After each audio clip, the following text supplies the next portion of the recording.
Assalamualaikum warahmatullahi wabarakatuh.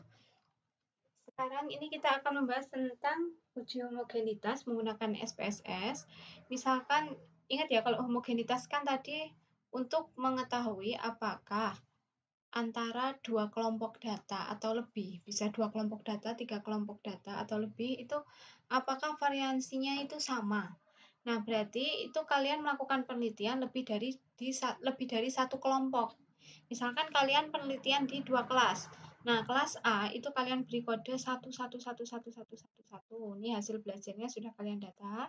Lalu kelas B di sini kalian tulis di bawahnya menggunakan kode kelasnya itu 2222. Ini untuk kelas kedua. Nanti kalau ada 3 kelas, maka di sini tinggal ditulis di bawahnya lagi, lalu kodenya ditulis 33333 gitu. Kalau sudah, ini kita beri nama hasil belajar, ini kelas ya, memberi namanya lewat ini. Kenapa ini pakai underscore? Itu karena tidak bisa menggunakan spasi kalau di SPSS, jadi nggak boleh ada spasi, jadi spasinya kita gunakan underscore. Kalau udah, datanya udah di-input seperti ini, ya, ini kelas A, yang kode 2 kelas B. Cara pertama, itu kita bisa klik Analyze, lalu Compare Means, One Way ANOVA. Nah, kita klik. Lalu hasil belajar matematika itu sebagai dependent list, kelas itu sebagai faktor. Setelah itu kita pilih option, kita checklist homogeneity of variant test karena kita akan mengetes homogenitasnya. Kalau kita misal pengen tahu berapa sih rata-ratanya, misal kayak berapa min, median, modus, simpangan baku, kita bisa checklist deskriptif. Tapi kalau tidak ya tidak usah. Misal kita ingin tahu nih, klik deskriptif.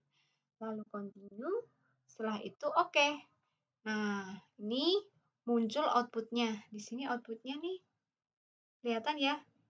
Nih, deskriptif, nih kelas A.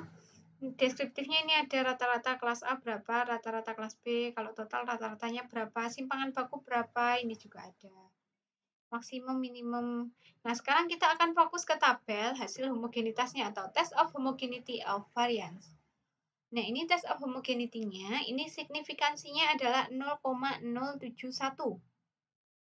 Berarti di sini kriteria homogenitasnya itu adalah jika nilai signifikansi lebih dari alfa atau data, maka datanya homogen. Nah, karena signifikansinya tadi 0,71, sedangkan alfanya di soal itu adalah 5%, itu berarti atau 0,05, berarti signifikansinya lebih besar. Karena lebih besar, maka data homogen. Jika lebih kecil atau sama dengan, maka tidak homogen gitu ya. Nah, kita sekarang langsung saja pakai cara ketiga saja ya. Cara ketiga, tadi kita bisa klik Analyze, lalu Compare Mean, lalu Independent Sample T-Test.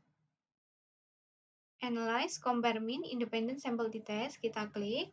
Hasil belajar kita masukkan ke dalam tes variabel.